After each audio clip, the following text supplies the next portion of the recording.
नमस्कार, स्वागत है आप सभी का हमारे चैनल की एक नई वीडियो में। और आज इस वीडियो में हम बात करेंगे सीएपीएफ वैकेंसी 2024 के बारे में, जिसके फॉर्म हाल ही में आपके निकले हुए हैं।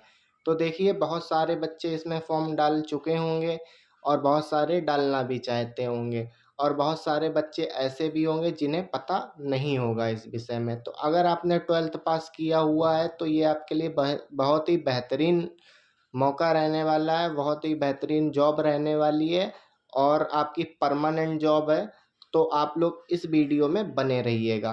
तो डिटेल में बात करेंगे इस वीडियो में इस जॉब वैकेंसी के बारे में। चलिए शुरू कर लेते हैं ज़्यादा टाइम ना लगाते हुए। तो बात करेंगे CAPF head constable and ASI vacancy 2024 के बारे में। देखिए, आपका बीएसएफ हो गया, सीआईएसएफ हो गया, आपका एएस यानी कि असम राइफल्स वगैरह हो गया, इसमें आपकी क्लर्क के पद पर वैकेंसी निकली हुई हैं। वैसे तो इस पद को कहते हैं हेड कांस्टेबल एंड एएसआई, लेकिन इस पे आप ज्वाइन करने के बाद एज अ क्लर्क वर्क करेंगे। इसमें देखिए, आपको कहीं भी कोई भी प्रकार की फिजिकल वर्क नहीं करवाया जाएगा। आपका ऑफिशियल वर्क रहेगा। आप मतलब ऑफिस के अंदर काम करेंगे और वहीं आपका वही 9 बजे से लेकर 5 बजे तक की आपकी जॉब रहने वाली है। तो चलिए आगे बात कर लेते हैं इस वैकेंसी के फॉर्म के बारे में। देखिए, इसके जो फॉर्म है वो 9 जून से आपके ऑलरेडी शुरू हो चुके हैं और इस फॉर्म को भरने की अंतिम डेट जो आपकी रहेगी वो 8 जुलाई सन 2024 रहने वाली है। तो अभी फॉर्म चल रहे हैं। आज 19 या 20 तारीख हो गई होगी जब मैं ये वीडियो अपलोड कर रहा हूँ। तो आप जल्दी से जल्दी फॉर्म भर दीजिए, क्योंकि अतिरिक्त दिन आपके पास ज़्यादा नहीं बचे हैं। और साथ ही इसके जो फॉर्म की फ़ीस है आपकी वो 100 रुपये रहने वाली है। साथ ही में एससी और एसटी वर्ग के लिए ये जो फॉर्म है एकदम फ्री रहने वाला है। देखिए, इसमें आपकी 2 प्रकार की पोस्ट निकली हुई हैं। पहली तो आपकी एएसआई की पोस्ट निकली हुई है, दूसरी आपकी हेड कांस्टेबल की पोस्ट निकली हुई है। देखिए, एएसआई के पद पर आपकी 243 और कांस्टेबल के पद पर आपकी 1283 पोस्ट निकली हुई हैं। टोटल पोस्ट की संख्या 1526 रखी गई है इसमें। अब यहाँ से बात आती है फॉर्म भरने की। एससीएम यानी कि हेड कांस्टेबल मिनिस्ट्रियल, वही हेड कांस्टेबल, और एएसआई। तो इसमें से आप किसी एक में ही फॉर्म भर सकते हैं, आप दोनों में फॉर्म अप्लाई नहीं कर सकते। अगर आपको एएसआई में भरना है तो आप एएसआई में भर दीजिएगा, हेड कांस्टेबल में भरना है तो आप हेड कांस्टेबल में भर दीजिएगा, लेकिन आप किसी एक में ही ये फॉर्म अप्लाई कर सकते हैं। देखिए, अगर आपको वीडियो पसंद आ रही हो तो चैनल को सब्सक्राइब और वीडियो को लाइक ज़रूर कर दीजिएगा, ताकि आपको भी ऐसी वैकेंसी अपडेट मिलती रहें। और देखिए, इसकी जो क्वालिफ़िकेशन है वो आपकी 12th पास रहेगी, जो कि मैं आपको पहले ही बता चुका हूँ। अगर आपने 12th पास किया है, किसी भी विषय से किया है, तो आप इसमें फॉर्म अप्लाई कर सकते हैं। और कोई परसेंट का भी वो नहीं है, कितने भी परसेंट आपके आए हों तो आप फॉर्म अप्लाई आराम से कर सकते हैं। अब इसकी एज देख लेते हैं। तो अगर आपकी आयु 18 साल से 25 साल के बीच में है तो आप इसमें फॉर्म अप्लाई कर सकते हैं। साथ ही में अगर आप ओबीसी वर्ग से आते हैं तो आपको 3 वर्ष की आयु में छूट मिल जाएगी। साथ ही में आप एससी या एसटी वर्ग में आते हैं तो आपको 5 साल की आयु में छूट मिल जाएगी। और जो आपकी एज कैलकुलेट की जाएगी वो 1 अगस्त 2024 तक की जाएगी। अब जानते हैं इसके सिलेक्शन प्रोसेस के बारे में, कि अगर आपको इसमें सिलेक्शन लेना है तो आपको किस किस स्टेज से होकर जाना होगा। पहले आपका एक फ़िज़िकल टेस्ट होगा फेज़ फर्स्ट में, जिसमें कि आप अगर क्वालिफाई करते हैं तो आप दूसरे नंबर पर फेज़ 2 में पहुंच जाएंगे, जहां आपका सीबीटी यानी कि कंप्यूटर बेस्ड टेस्ट लिया जाएगा। इसमें आपका वही जो ऑप्शनल वाला पेपर होता है वो आएगा कंप्यूटर पे, वो आपको लगाना होगा। तीसरे नंबर पर आपका स्किल टेस्ट होगा। इसमें आपसे कंप्यूटर टाइपिंग वगैरह मांगेगा, उसके बारे में मैं आपको आगे बताऊंगा वीडियो में। चौथे नंबर पर आपका डॉक्यूमेंट वेरिफिकेशन और मेडिकल टेस्ट होगा। इसमें आपके ओरिजिनल डॉक्यूमेंट चेक किए जाएंगे और मेडिकल में तो आपको पता है आपका मेडिकल चेकअप किया जाएगा।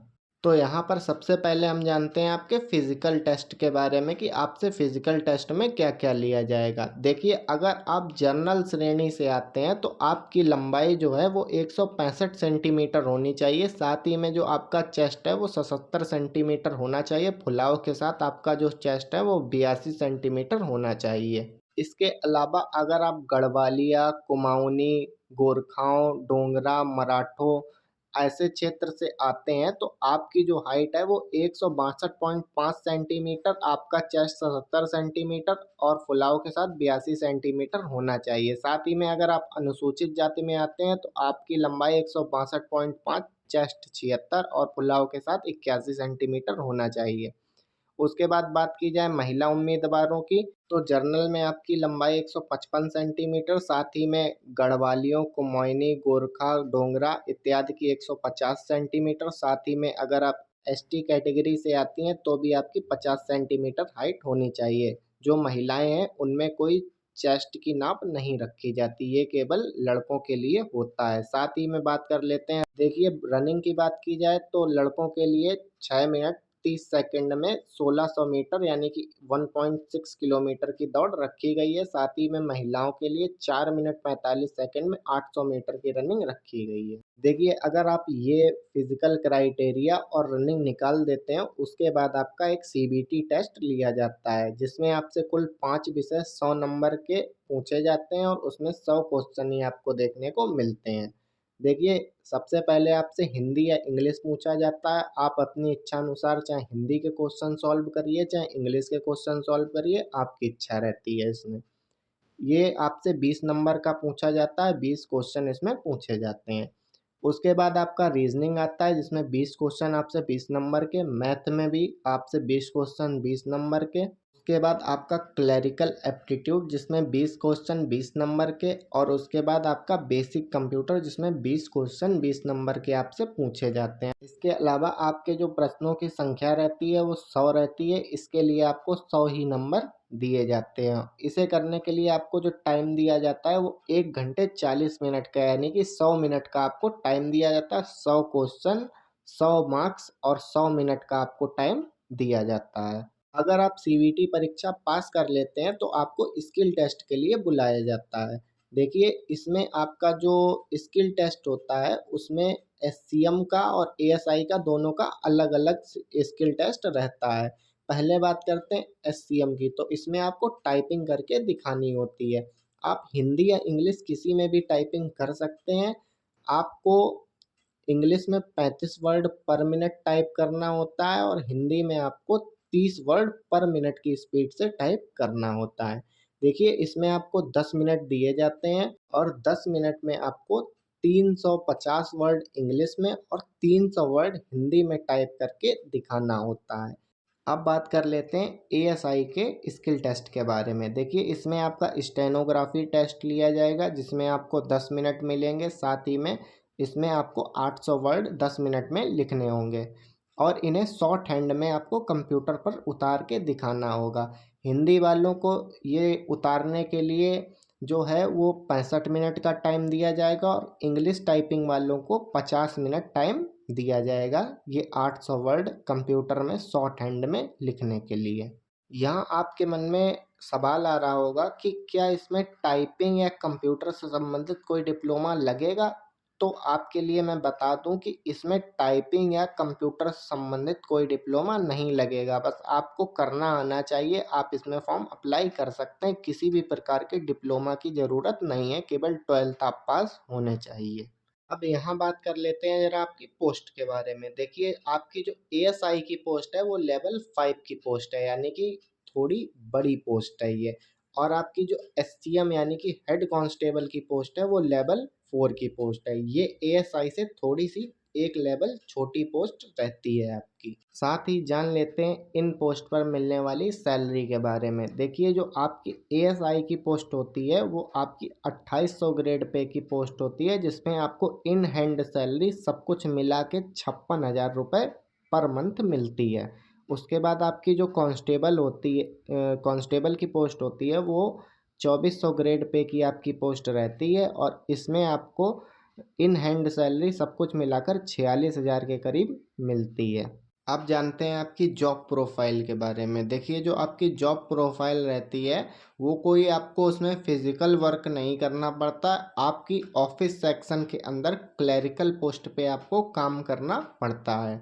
इसमें आपको कंप्यूटर पे बैठ के काम करना पड़ता है एज अ क्लर्क। अब यहाँ मैं आपकी कुछ इम्पोर्टेंट बातों का जवाब दे देता हूँ जो प्रश्न आपके मन में चल सकते हैं। देखिए, आपका फिजिकल टेस्ट के बारे में बात करते हैं कि आपका फिजिकल टेस्ट कब होगा। आपका जो फिजिकल टेस्ट है वो सितंबर 2024 में हो सकता है। तो अभी से उठकर सुबह रनिंग वनिंग करना शुरू कर दीजिए, एक्सरसाइज करने लगिए अगर आप इसमें फॉर्म डालना चाहते हैं तो। और साथ ही बात रही आपके एग्ज़ाम की, तो आपका एग्ज़ाम दिसंबर 2024 में हो सकता है, इसीलिए आपके पास अच्छा खासा भी वक्त है। आप अपनी अच्छे से अभी से तैयारी शुरू कर दीजिए, तब जाकर आप वहाँ एग्ज़ाम निकाल पाएंगे। देखिए, कोई भी एग्ज़ाम हो मेहनत तो आपको करनी पड़ती है, और कड़वी बात है, सच बता रहा हूँ, किसी भी एग्ज़ाम को निकालने के लिए 6 महीने की मेहनत तो लगती ही लगती है। इसके अलावा मैं आपको कुछ बताऊं, देखिए, ये अलग अलग सेनाओं में वैकेंसी निकली हैं, लेकिन उसके लिए आपको फॉर्म एक ही भरना है। अब देखिए, इसमें कौन कौन सी जो सेनाएं हैं वो सम्मिलित की गई हैं। आपका बीएसएफ हो गया, सीआईएसएफ हो गया, सीआरपीएफ हो गया, आईटीबीपी हो गया, एसएसबी हो गया, एआर यानी कि आसाम राइफल्स हो गया। ये सब सेनाएं इसमें सम्मिलित की गई हैं। तो जब आप फॉर्म इसका भरेंगे तो आपको ऑप्शन मिलेगा कि आपको किस सेना में जाना है और कौन सी सेना आप अपनी प्रायोरिटी पर रखना चाहते हैं। जैसे कि आपको सबसे ज़्यादा सीआईएसएफ पसंद है तो आप सीआईएसएफ पे पहले नंबर पर टिक कर दीजिएगा फॉर्म में। उसके बाद आपको बीएसएफ पसंद है तो आप बीएसएफ पे दूसरी प्रायोरिटी का निशान लगा दीजिएगा। ऐसे ही आपको मौका मिलेगा कि आप अपनी इच्छा अनुसार अपनी सेना चुन सकते हैं कि आप किस में जाना चाहते हैं। आपके नंबर के हिसाब से जो आप प्रायोरिटी पर रखेंगे सेना, उसमें आपकी पोस्टिंग कर दी जाएगी। सब में आपका काम वही रहेगा, आपको एज अ क्लर्क ही वर्क करना होगा सारी सेनाओं में। बस ये है, थोड़ा बहुत ऊपर नीचे ये रहता है, किसी में छुट्टियां ज़्यादा मिल जाती हैं, किसी में कम मिलती हैं बस। तो आप अपनी चॉइस के हिसाब से अपनी जो जगह है वो इसमें चुन सकते हैं कि आप किस में जाना चाहते हैं और किसको प्रायोरिटी देते हैं। और अगर ये ऑप्शन आपको फॉर्म में नहीं मिलता है तो ये ऑप्शन आपको बाद में मिल जाता है कि आप किस सेना में जाना चाहते हैं या किसको प्रायोरिटी पर रखते हैं। इसके अलावा जो आपके मन में आ सकते हैं सवाल, वो भी मैं आपको पहले ही क्लियर कर देता हूँ। इसमें आपको एक तो ये आएगी कट ऑफ क्या रहेगी। देखिए, 100 नंबर का पेपर है, आपको कम से कम इसमें 85 नंबर लाने ही होंगे। ठीक, आपकी 85 नंबर तक कट ऑफ आराम से चली जाएगी। उसके बाद बात करते हैं, ये ऑल इंडिया की वैकेंसी है। देखिए, अब आप पूछेंगे कि कट ऑफ स्टेट वाइज लगेगी कि ऑल इंडिया बेस पर लगेगी।